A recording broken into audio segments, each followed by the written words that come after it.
Jeux de mots et mots d'esprit. De tout temps, les hommes ont joué avec la langue, sans jeu de mots. Les hommes, et les femmes alors. Bon, il y en eut moins parce que ce n'était pas leur rôle, vous comprenez? Il fallait éduquer, laver, torcher, apprendre la politesse, écrire le quotidien, tenir un journal intime ou faire des vers comme de la broderie à la rigueur, même si aujourd'hui les drôlesses tiennent le haut du pavé du verbe.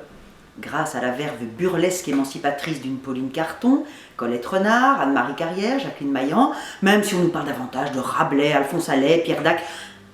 Mais je m'égare. Déjà, les farces et sotties du Moyen-Âge contenaient des fantaisies verbales, des fratraseries, tenues par des personnages carnavalesques comme le fou ou le bonimenteur. Un jeu de mots est en général n'importe quel jeu de langue qui manipule des mots ou des sons, et en particulier celui qui consiste à créer deux mots ou deux phrases homophones ayant un sens différent. Ainsi ce vers connu de Corneille, « Je suis romaine, hélas, puisque mon époux l'est ». Poulet.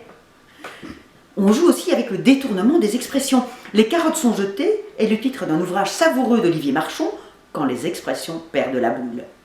San Antonio n'était pas en reste. Un regard à croate, pourquoi toujours acerbe, la corde à monarque ou les alinéas de l'existence. Les enfants, eux, se livrent souvent à des cacanfatons, Kezako?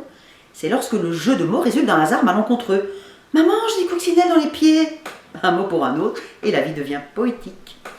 Il faudrait du temps pour lister et désigner toutes ces figures que l'on classe sous l'étiquette large de jeu de mots. Quelques exemples. L'anagramme, permutation de lettres, police, picole, plus élaboré, centrale nucléaire, le cancer et la ruine. Holorime.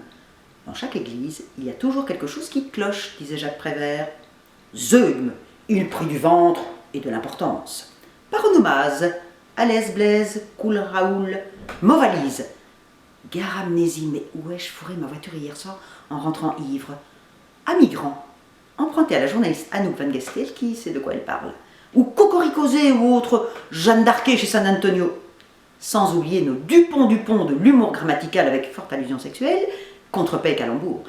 Mais ceux-là, je les garde pour la bonne bouche et pour la prochaine fois.